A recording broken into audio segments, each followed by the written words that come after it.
সুপ্রিয় দর্শক, স্বাগত জানাচ্ছে। মধ্যপ্রাচ্যের মানচিত্র বদলে যাওয়ার নীল নকশাকে অনেকেই গ্রেটার ইসরায়েল বা অখণ্ড ইসরায়েল বলে অভিহিত করে থাকেন। আর সেই পথে বড় বাধা হয়ে দাঁড়িয়েছে তুরস্ক। এই অঞ্চলের রাজনীতিতে তুরস্ক এক নতুন শক্তির আবির্ভাব হয়েছে।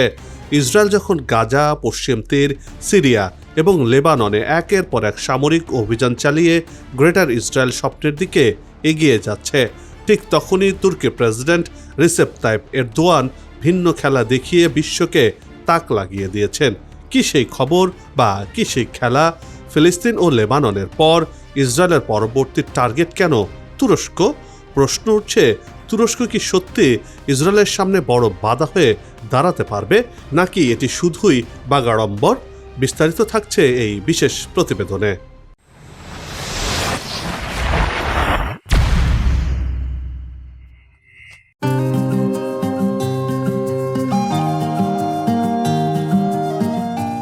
নীল নদ থেকে ফুয়াদ নদী, এই বিশাল অঞ্চল নিয়ে গ্রেটার ইসরায়েল গঠনের স্বপ্ন কট্টরপন্থী জায়নবাদীদের দীর্ঘদিনের। গাজা ও লেবাননে ইসরায়েলের সাম্প্রতিক আগ্রাসনকে এই প্রকল্পেরই অংশ হিসেবে দেখছেন বিশ্লেষকরা। কিন্তু এই মানচিত্র পূর্ণ করতে হলে সিরিয়া ও ইরাকের বড় অংশ ছাড়িয়ে ইসরায়েলকে পৌঁছাতে হবে তুরস্কের দক্ষিণ সীমান্ত পর্যন্ত। আর এখানেই শুরু সংঘাতের মূল সূত্রপাত।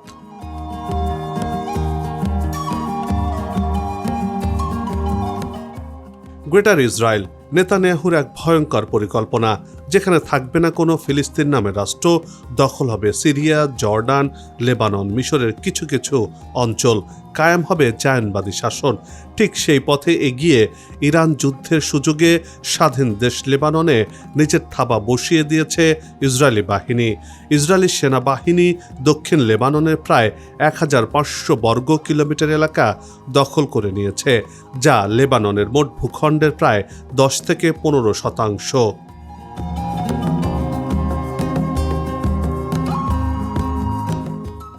গাজার মতো নির্বিচারে ধ্বংসযজ্ঞ চালানো হচ্ছে লেবাননে। সেখানকার বাসিন্দারা হয় নিহত হয়েছেন, নয়তো পালিয়ে গেছেন। বিশ্লেষকরা আশঙ্কা করছেন, ঠিক গাজার কায়দায় দক্ষিণ লেবাননের ভূখণ্ড ইসরায়েল দখল করতে পারে, যেখানে গড়ে উঠবে ইসরায়েলিদের বসতি।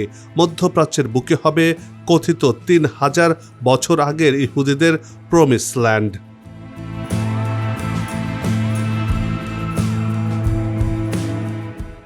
ইসরায়েলের উচ্চাকাঙ্ক্ষা নিয়ে বৈষয়িক সন্দেহের কেন্দ্রে রয়েছে গ্রেটার ইসরায়েল ধারণা। ঐতিহাসিক ও ধর্মীয়ভাবে এটি বাইবেলের প্রতিশ্রুত ভূমিকে বোঝায়, যার সীমানার মধ্যে দক্ষিণ লেবাননও পড়ে। জেনেসিস 15:18 উল্লেখিত মিশরের নদী থেকে ইউফ্রেটিস নদী পর্যন্ত বিস্তৃত ভূখণ্ডের ব্যাখ্যা অনুযায়ী লেবানন পুরোপুরি এই আদর্শ মানচিত্রের অন্তর্ভুক্ত।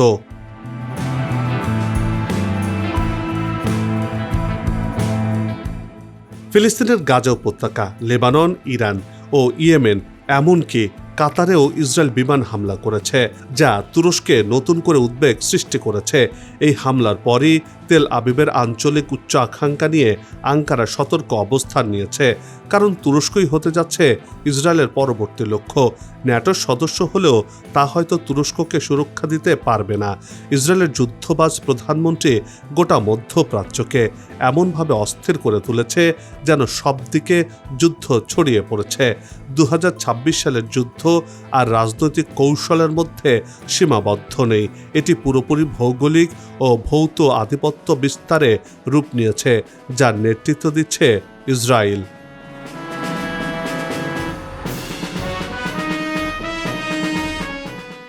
সাম্প্রতিক ভূ রাজনৈতিক বিশ্লেষণে উঠে এসেছে, মধ্যপ্রাচ্যে ইসরায়েলের সম্প্রসারণবাদী নীতি বা গ্রেটার ইসরায়েল পরিকল্পনা বাস্তবায়নের পথে তুরস্ক অন্যতম প্রধান বাধা হিসেবে আবির্ভূত হয়েছে। বিশেষ করে এরদোয়ানের নেতৃত্বাধীন তুরস্ক ইসরায়েলের আগ্রাসী পদক্ষেপের বিরুদ্ধে কঠোর বা কড়া অবস্থান নিয়েছে। তুরস্কের প্রেসিডেন্ট রিসেপ তাইপ এরদোয়ান ইসরায়েলের নীতিকে আইন বহির্ভূত ও আঞ্চলিক নিরাপত্তার জন্য প্রধান হুমকি বলে বর্ণনা করেছেন।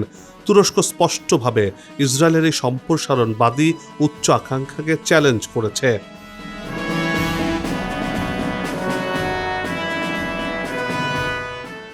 সাইপ্রাস হল ভূমধ্যসাগরের কেন্দ্রে ভাসমান এক দ্বীপ, যার ভৌগোলিক অবস্থান একে করে তুলেছে পূর্ব ও পশ্চিম এশিয়ার সেতু বন্ধন।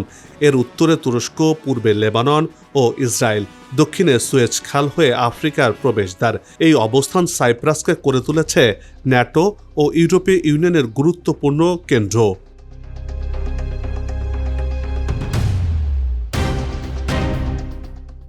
সাইপ্রাসে মার্কিন যুক্তরাষ্ট্রের সামরিক ঘাঁটি রয়েছে। এখন ইসরায়েলও যদি একইভাবে নিজেদের প্রভাব বিস্তার করে, তবে সাইপ্রাস হয়ে উঠবে মধ্যপ্রাচ্যের নতুন সামরিক হাব। তুরস্কের জন্য যা হবে বিপজ্জনক, কারণ তুরস্কের দক্ষিণ উপকূল, আকাশপথ, এমনকি ভূমধ্যসাগরের গ্যাস অনুসন্ধান প্রকল্প সবকিছুই সাইপ্রাস থেকে নিয়ন্ত্রণ করা সম্ভব। তবে কি ইসরায়েল তুরস্ক সংঘাত অনিবার্য? ইসরায়েলের গ্রেটার ইসরায়েল গঠনের লক্ষ্য এবার তুরস্ককে সরাসরি ঝুঁকির মুখে ফেলেছে।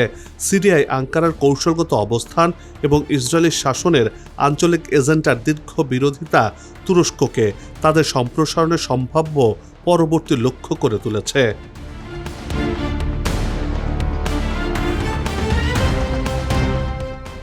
বিশ্লেষকদের মতে ইসরায়েলের সম্প্রসারণবাদী মনোভাব এখন বাস্তবতা। এটা উপেক্ষা করা মোটেও সম্ভব নয়, করা যায় না। গ্রেটার ইসরায়েল গঠনের জন্য এই নীতি অনুসরণ করা হচ্ছে। এটি অব্যাহত থাকবে বলেই মনে করা হচ্ছে। যদি ইসরায়েলকে থামানো না যায়, তাহলে এর আগ্রাসনকে কোনো সীমানায় আটকে রাখা যাবে না। শুধু প্রতিবেশী দেশগুলোই নয়, ধীরে ধীরে আরও দূরের দেশ হবে ইসরায়েলের লক্ষ্যবস্তু। সেই দেশে হামলা চালাবে এবং সেই দেশকে নিজেদের দখলে নেবে এই ইসরায়েল। এমনটি পরিকল্পনা করছে বেনিয়ামিন নেতানিয়াহু।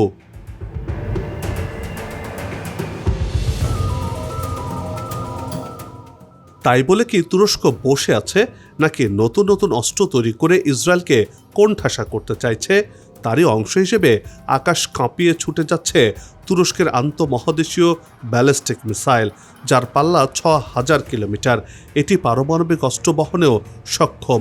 মুসলিম বিশ্বের অঘোষিত সুলতান রিসেপ তাইপ এরদোয়ানের নতুন মিসাইলের যে মডেল প্রকাশ পেয়েছে, তাতে বিশ্ব হতবাক।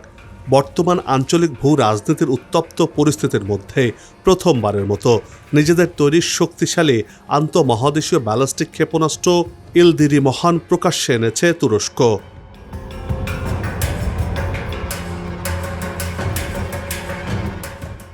ভবিষ্যৎ যুদ্ধের প্রস্তুতিতে সামরিক শক্তিতে দিনকে দিন অপ্রতিরোধ হয়ে উঠছে তুরস্ক।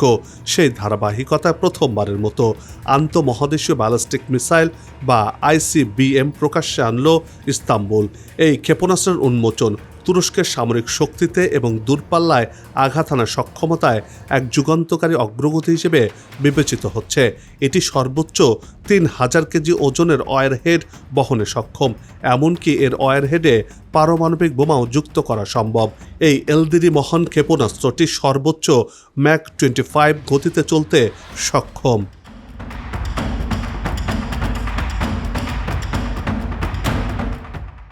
এই মিসাইলটির পাল্লা প্রায় ৬,০০০ কিলোমিটার হওয়ায় এটি তুরস্কের মাটি থেকে ইউরোপের সিংহভাগ বা বেশিরভাগ অংশ, এশিয়ার বড় অংশ এবং আফ্রিকার বিভিন্ন অঞ্চলের সুনির্দিষ্ট লক্ষ্যবস্তুতে নিখুঁতভাবে আঘাত হানতে পারবে।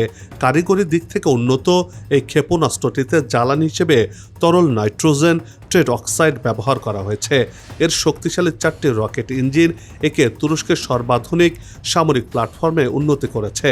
সাম্প্রতিক বছরগুলোতে ক্ষেপণাস্ত্র প্রযুক্তি, ড্রোন বা মানববিহীন প্ল্যাটফর্ম এবং আকাশ প্রতিরক্ষা ব্যবস্থায় আঙ্কারার ধারাবাহিক বিনিয়োগের ফল হিসেবে এই নতুন ব্যালিস্টিক ক্ষেপণাস্ত্রটি আত্মপ্রকাশ করেছে, যা ইসরায়েলকে কাঁপিয়ে দিয়েছে।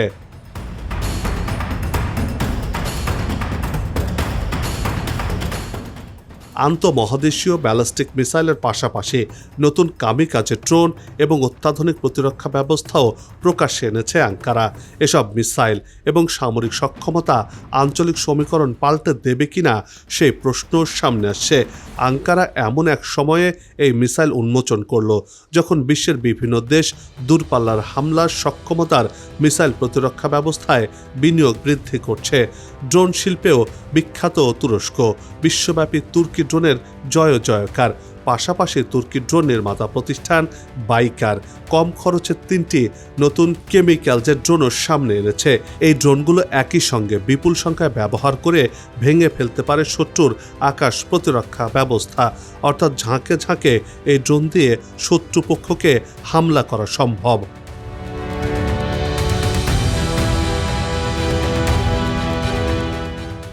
শুধু তাই নয়, অপ্রতিরোধ্য আকাশ প্রতিরক্ষা ব্যবস্থাও সামনে আনছে এরদোয়ানের দেশ। তুর্কি প্রতিরক্ষা প্রযুক্তি প্রতিষ্ঠান আসেলসান বলছে, চলতি বছর সেনাবাহিনীর কাছে তাদের স্টিলথ ডোম আকাশ প্রতিরক্ষা ব্যবস্থার 150টি উপাদান সরবরাহ করা হবে। গেল বছর সে সংখ্যা ছিল 100টি। হামলায় উপযোগী জলযান এবং পানির নিচে চলাচলকারী যানও সামনে এনেছে তুরস্ক। এর মাধ্যমে স্বয়ংক্রিয় যুদ্ধ ব্যবস্থার ক্ষেত্রেও তুরস্কের মিসাইল সক্ষমতা বাড়ানোর ইঙ্গিত মিলেছে।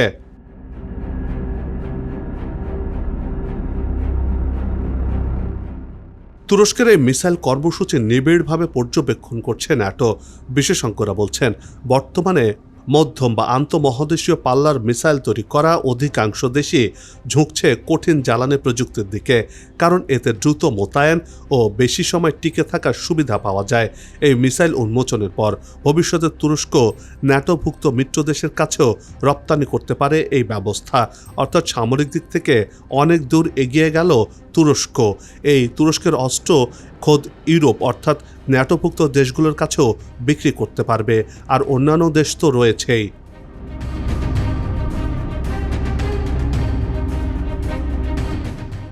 তুরস্ক কেবল তাদের সামরিক সক্ষমতাই বাড়াচ্ছে না, বরং প্রতিরক্ষা সরঞ্জামের বিশ্ববাজারে বড় ধরনের রপ্তানি অংশীদার হওয়া এবং প্রতিরক্ষা খাতে পূর্ণ স্বনির্ভরতা অর্জনের লক্ষ্য পূরণ করছে। কারণ মধ্যপ্রাচ্যে ইরান, আমেরিকা, ইসরায়েল যুদ্ধের পরপরই এমন খবরে নড়ে চড়ে বসেছে বৈশ্বিক শক্তিগুলো।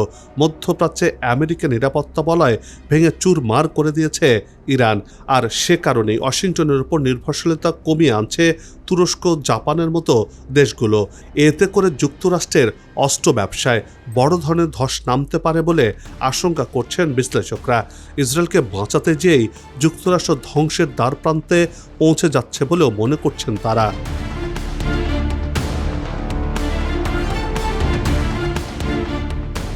সামরিক বিশ্লেষকদের মতে নেতানিয়াহুর সরকার তুরস্ককে নতুন ইরান হিসেবে চিহ্নিত করার চেষ্টা করছে।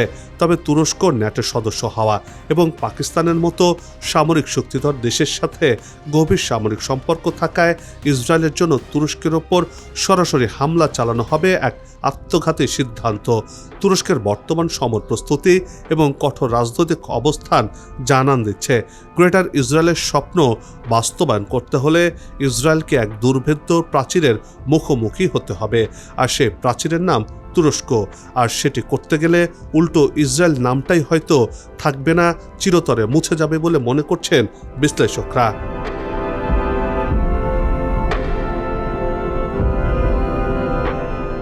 বন্ধ হোক যুদ্ধ, বিগ্রহ, হানাহানি, শান্তিময় হোক বিশ্ব।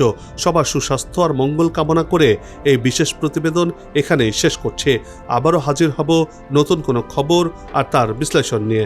নিজে ভালো থাকুন, দেশকে ভালো রাখুন, আমাদের সাথেই থাকুন। ধন্যবাদ।